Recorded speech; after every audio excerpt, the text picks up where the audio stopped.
Good now evening to everyone, and welcome to this City of Fort Walton Beach workshop of the City Council.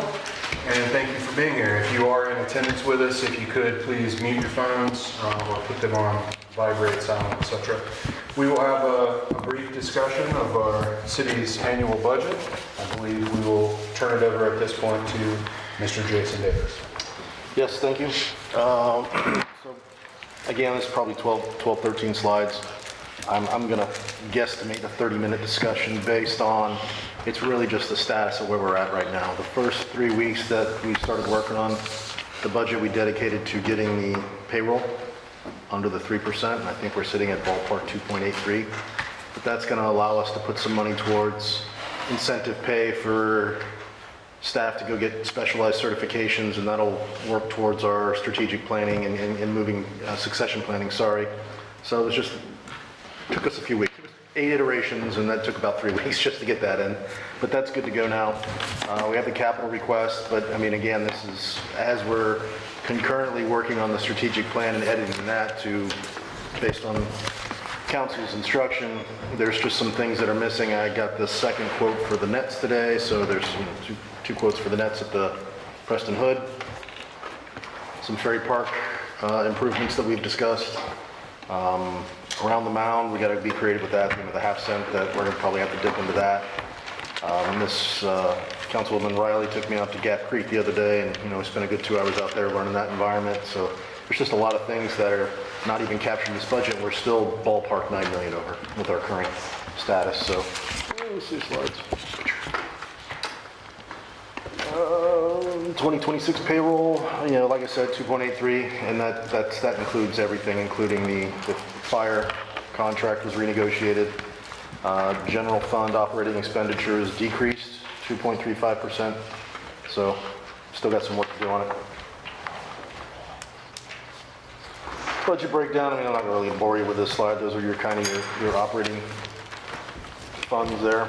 We're going to move some money from the cemetery care fund. This is probably a good slide to just talk about general budget logic. We got some complaints from the community that the cemetery needed some love, right? So we spent some time out there, and I didn't want to wait a year, so we moved that to this year's with, Tiffany's not here, but I forgot the name of the fund. We can take the money out of it. You know what I'm talking about? That's 602, the 602. So we have the money to do that now, rather than put it out in, a year. That's moving forward. But as we worked through some of the discussions, I was uncomfortable with a contingency for every single department. I've never seen that before, so I asked the question, what is that? I'm used to a reserve, right? So Tallahassee brings us a new direction mid-year. We have to punt on something we've been doing, for example, PFAS or lead and copper or whatever. That's a good use of your reserve funds because it's not already captured in your budget, or hurricane, whatever. Those are reserves, and then the contingency I didn't quite understand. So the comments from the team were, well, sometimes the council asks us for mid-year projects, and that's kind of that's how we do that. And for me, that's almost creating like a slush fund, so I was uncomfortable with that. So I pulled that out, and then I told them I would get with council and say that's just not how I'm comfortable going forward doing that, because we just don't, there shouldn't be mid-year projects unless it's an or a Tallahassee kind of thing, right? So there's been some change in logic on that. And then Nicole and I are going to start again. Once this budget's approved, we're going to dive a little deeper dive on how all of it's set up. But there's just some things I don't quite understand. But we'll at least get to that 3% this year. So I'm not sweating that. So here's our budget breakdown. With the revenues. Main sources of revenue: sewer collection, sanitation, water operations, and golf. We're at 22.6. Ad valorem taxes. 4.32 was that high millage rate, right? So depending on where we're at, we're over with the high ad valorem. So if we want to hit that middle road or that rollback, we're going to chop out even more. No big deal. Kind of a tough slide to read, but there's kind of a lot going on there. There's the charges for services in blue, ad valorem taxes in green, so on and so forth. I did have the tax collector reach out to me today. We're just playing some phone tag, but he's offered to coach us as well on how the property taxes came in if we need it. I don't know that we do, but it was nice to him to reach out and be a resource there. So here's our expenses. You know, public works, that's always going to be your big ticket, you know, roads and pipes and whatnot. Public safety, general government, recreation. Similar slide here. You know, the blue is your physical environment, green is your public safety. Orange is general government, then culture and recreation, transportation, economic environment. All right, kind of a fun slide here. Even though we're struggling to get to that 3%, we are down with our FTEs, 3.6%. That's as far as we could get. I haven't had time to evaluate the other sections, so whether that changes or not over the next coming year, but we're down 3.6. The health insurance increase was 3.5. We've already discussed that, but your FTE comparison now is 324 to 313. Budget breakdown by fund, a lot going on there, but that 001 is the one we have to trim down. We got that 5 million-ish is what you said? Yeah, we would like to be under 5 million to balance the budget. Right now for the general fund, we're about $8.2 million short. We have, I'm going to redo the revenues again next week for final revenues, and hopefully they'll go up a few $100,000, but they're not going to go up materially. But we only have about 5 million in unrestricted fund balance, so it would be really irresponsible to try to fund anything more than that. Yeah, so like I said, the 3 weeks we spent on personnel, then we did another couple of weeks for the capital. Now, unfortunately, Nicole's stuck with me at least 2 hours tomorrow, and we're going to start whittling away at the operating. There's our millage rate, midpoint with the fund balances, rollback with the fund balances. So when we come back in September, we will build out to the 4.32. From there, you'll have some flavors to go backwards, but that's where I'll need input from council to see what we're going to juggle. Kind of a lot to digest there. Could be some, you know, a couple projects, could be a couple different options we'll have, but that's where I'll need your help. And kind of that last slide, like I said, quick and short, unless you have a lot of questions, you know, budget workshop. But then 9th and the 23rd, by the 9th, we'll have everything ready to go for you at that 4.32, and then a couple different flavors to get to the midpoint and the rollback. If that's good to go, we can massage it and come back on the 23rd and ratify. So kind of short and dirty, but questions, thoughts, comments? Thank you, sir. Councilman Schmidt. Mr. Davis, I know there was a lot of hard work with you and your team that led into what you just presented. So first off, thank you and y'all's team for putting this, a lot of work together. More specifically, thank you also too for recognizing, you know, and good to hear that we're below that 3% and balancing all that out. While we're here on this budget cycle and budget process too, I would like to make a comment that I'll continue to advocate and support user fees. We might not be able to get everything as far as revenue and figured out different policies, whether it's the driving range or charging for out-of-county folks pickleball. But not to drill in too deep, I just want to continue to encourage council in the budget process, not just this year, but coming years, supporting creative revenue streams that are impacted, that user only are impacted. And if we can use that revenue stream while staff is continuing to look at different programs to either possibly consolidate or that slowly takes off our FTE, but services are still being provided, we're going to continue to have a very service-oriented city where revenues are going up because users are contributing while still trajectorying down with our millage rate like we had in the past 4 or 5 years. So I do want to cast that out there that we continue to work in that direction like staff leadership already is, and looking at things to continue to provide services that aren't impacting our FTEs, but also whether it's the phenomenal work that Jacob's doing at the driving range. We're going to have a lot of increased revenues because they've already maximized what they projected in 5 months. It's the user that's driving that revenue. So again, not wanting to drill in too deep, there's a lot of comprehensive things that go into the budget. But as we're talking about raising budgets or lowering budgets, and I'm just advocating for the users impacting those revenue streams and getting off of our millage and getting off of those folks bearing the cost. That's it. And again, thank you, Mr. No, Chairman. it's a good point, and I've had preliminary conversations with Jacob. I mean, unfortunately, his requests are probably going to be the one that gets judo chopped the most, so to speak, because I don't want to defer any maintenance any longer, and I want to get some TrackMan data and say, hey, look how good we're doing. And I'd like to trend that towards an enterprise fund. I think it'll support itself if we keep trending in that direction. So we've had some preliminary conversations, but yeah. A lot going on, so thank you. Appreciate all you're doing. Like Councilman Jeter mentioned in the previous meeting, your bandwidth in this past month, it's been very inspiring to see go, so thank you. Anyone else? Mr. Walker? Yeah, I'll start with a great thank you to you as well, Jason. Every time I've called and you've reached out to me several times, helped me understand some of these budgetary questions that I have. And Well, and before, I don't mean to cut you off, I do owe you some stuff today that you asked for. We just haven't got that far. The 23 numbers we cannot provide, is that, or, For 23, we can provide, just not today. yeah, so. Yeah, because my comptroller's in a surgery, so.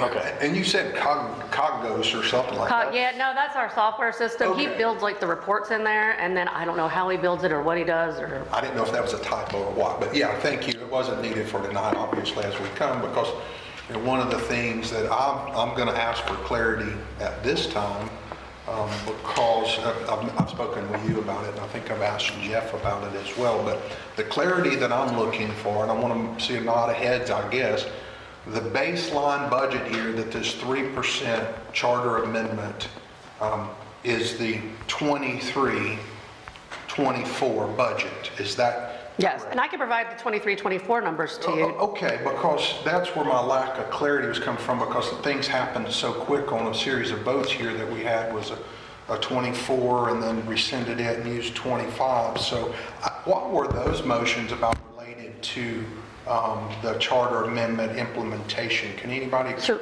it was Mr. Jeter that had made that motion that this budget would be based on the 3% above the 25 budget. So that's how this is prepared.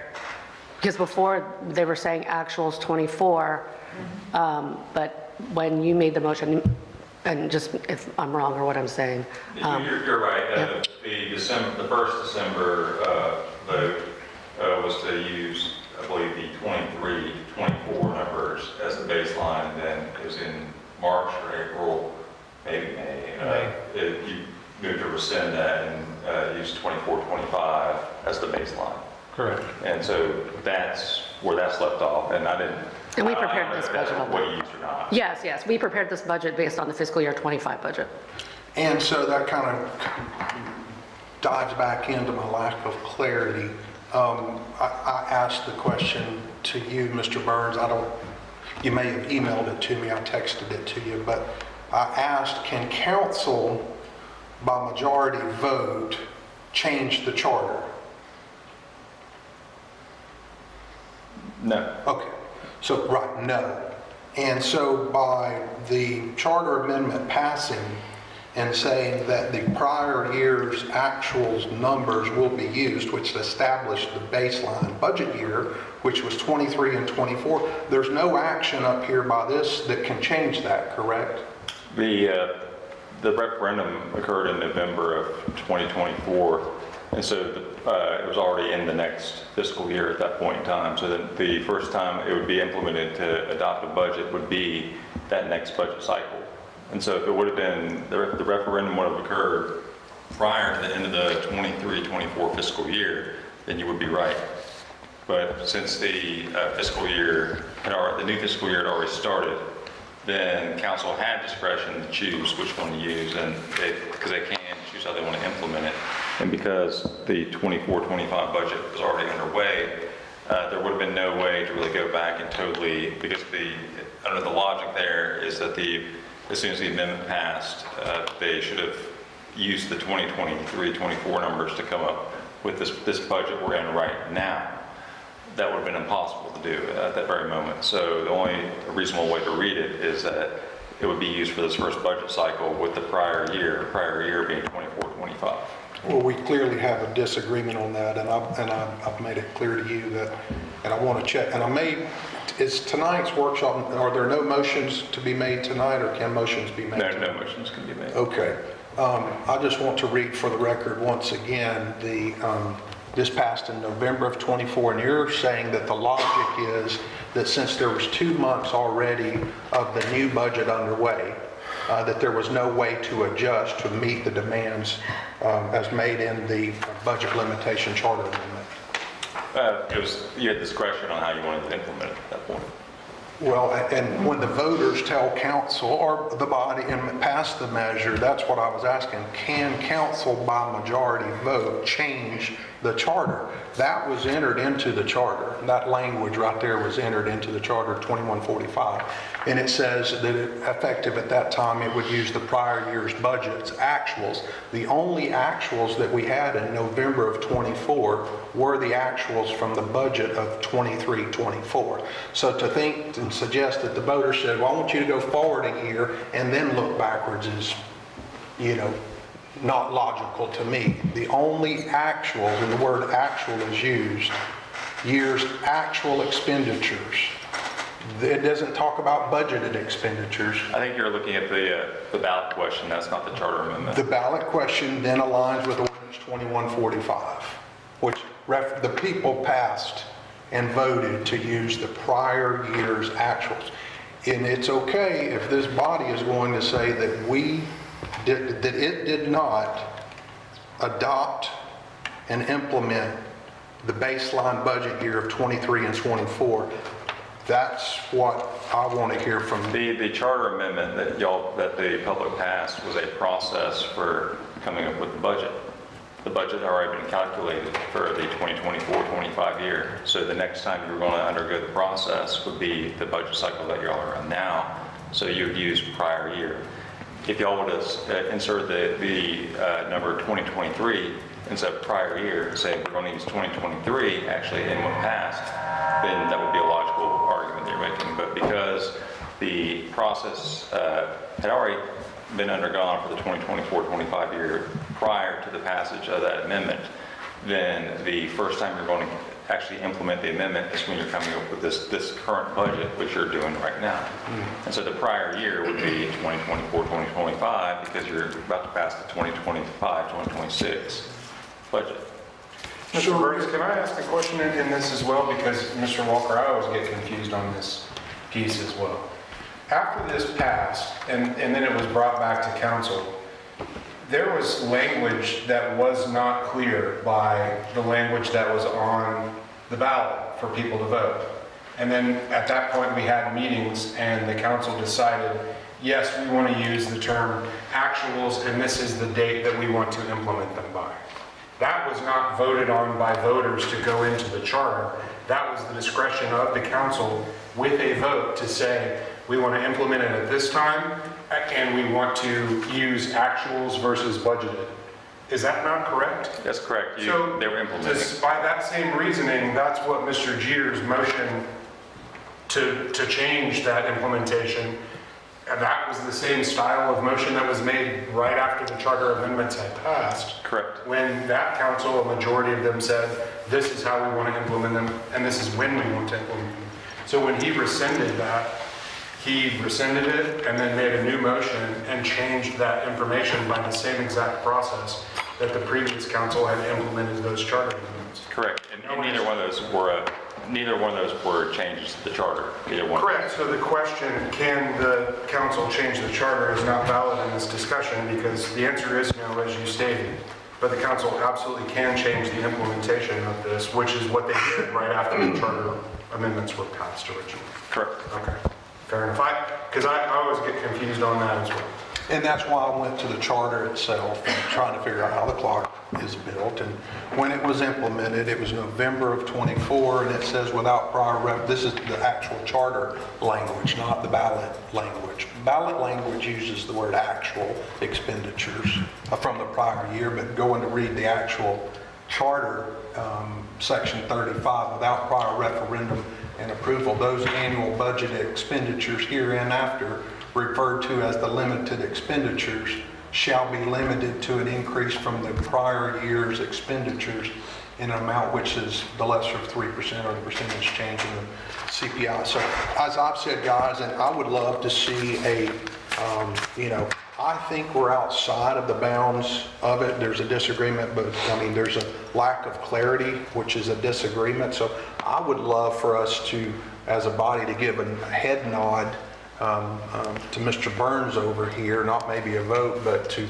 direct him to write for the Attorney General to get an opinion on the implementation of this and make sure that we are in compliance with the will of the people. I would like for us to err on the side of caution by going to the Attorney General as opposed to saying, oh, we think we understood it right, and then the matter having to be brought up in some other fashion through a private action or otherwise. So, Yeah, I mean, I don't know how the council would vote on that, obviously. I'm not looking for a vote. I think Jeff has made it clear that if by head nods to him, that he would be able to reach out to the Attorney General. No, you have to get You the have to be a formal vote. motion, Okay. yeah. But yeah, actually, I have to attach the minutes where y'all do the motion to the request. Gotcha. But I don't think it's an unreasonable request, is what you're saying. I don't think it's outside the bounds of anything. Okay. And if you want to make a motion like that at the next regular meeting that we have, I think it's perfect. Sure. Can I get any other head nods or talk even about it? Just anybody who want to talk Have about we it? sent the letter yet for the police We're department? getting ready to get that together. I've been in contact with the AG's office because initially there was some, we were unclear if we had to actually come out and get a resolution, and we don't have to get a resolution to support the. It'd be nice to see that one come back and see the results of that before I head on anything going forward. 'Cause we're kinda already- They'll take either way about 6 process of doing months to get back to us. Yeah. Well, I'm already envisioning a place, 2 weeks, we're sitting here right now, and Councilman Walker will make that motion, and we will have it. I think that's fine. Since we're getting ready to actually send the other one out, it might make more sense. I'd do some head nods right now, and then y'all could obviously do the motion, and at the next meeting, it will probably make sense to send it as a combined request at that point, because it's more likely to get a quicker answer that way. So I see enough head nods to where that's how I'll start approaching it, and then hopefully y'all don't vote the other way, and I don't waste time ahead of time getting ready. So. He's sending me mixed signals right now, he's good with the head nod, so, all right. fair. We have to start work. That's fair. Still got to have a motion. Councilman Schmidt. Starting work. Yeah, I think Mr. Burns actually was just kind of answering my questions, but not going to head nod if that's what you're looking for right now, because I don't ever want you to stop asking questions and probing on things that you're convicted about. Respect it. I also respect what our current council's opinion is of the situation. I'm going to keep moving forward with that. But with this play of being able to get a request for AGO, I'm never going to stop an AGO, but I also want to go on the record of making sure that I do trust our city attorney and do understand what his opinion's saying, and I'm going to stick with that. So. Thank you, sir. All right, moving back to the budget, 30,000-foot view here. Anybody with any other questions or comments, concerns for Mr. Davis on what he's presented to us tonight? So can we briefly, I would like to just kind of hear an explanation of this $8 million and the overages. What's the process look like over the next several months to? Probably next week, honestly, we're Okay, sitting till down. next week, I mean, so- maybe just some other thoughts that will calm the room, if you will. We did reach out to the governor's office to request a voluntary DOJ audit, just to, I'd rather get ahead of it if we're doing something that we don't like, so we have asked for that. In a weird way, these are the projects we're gonna be diving in specifically to tomorrow. Is it, how many ballpark, 25, 30 projects we're looking at? To see where we can whittle down the ones that make sense. So it's going to take some input from the team. So in a weird way, we're literally telling them that we want to do less work. Because when I asked them to build this out, I specifically said, make sure it's projects you can do, and we can, either whether it's with a contractor or in-house. So they brought me these projects, and now we're going to tell them literally, you got to do less work because we can't fit it into the. I think in the general fund, we're short that 8 million, and if you add up the CIP and the capital outlay, it's a little over 3 million that they're requesting.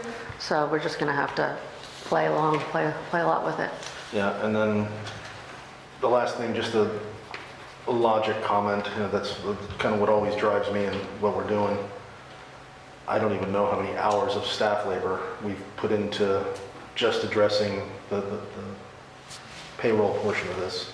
Between Nicole and I, the 8 iterations, working with the teams, we're putting a lot of time and effort into just building out a budget that fits that number, where we can be way more productive with that time and effort. But just thoughts. So, I mean, I purposely pulled this slide out. She had it prepped for me, but I didn't think it would be a good to bring this up now because there's some stuff that we need to do internally. We just haven't got that far yet. And then what, over this next week or so, what can council do as far as communication with you or with the public to help guide this forward? It's a good question. I don't know the answer right now until I sit down with her tomorrow. Maybe in the weekly report, I'll throw in some concepts and see where we're at and get some feedback. I mean, I sit down with every one of you an hour a week or so. I mean, that'll be some time to drive some of those conversations. But right now, I don't know that I have a good answer for you on that one. Fair enough. Anyone else with any comments or questions before we close? The Mr. good Walker? news is that the scheduled meetings, you and staff will be bringing us a balanced budget. Oh, yeah, absolutely. Okay. Anyone else? Nothing to it. Then we're adjourned. Oh, thank you.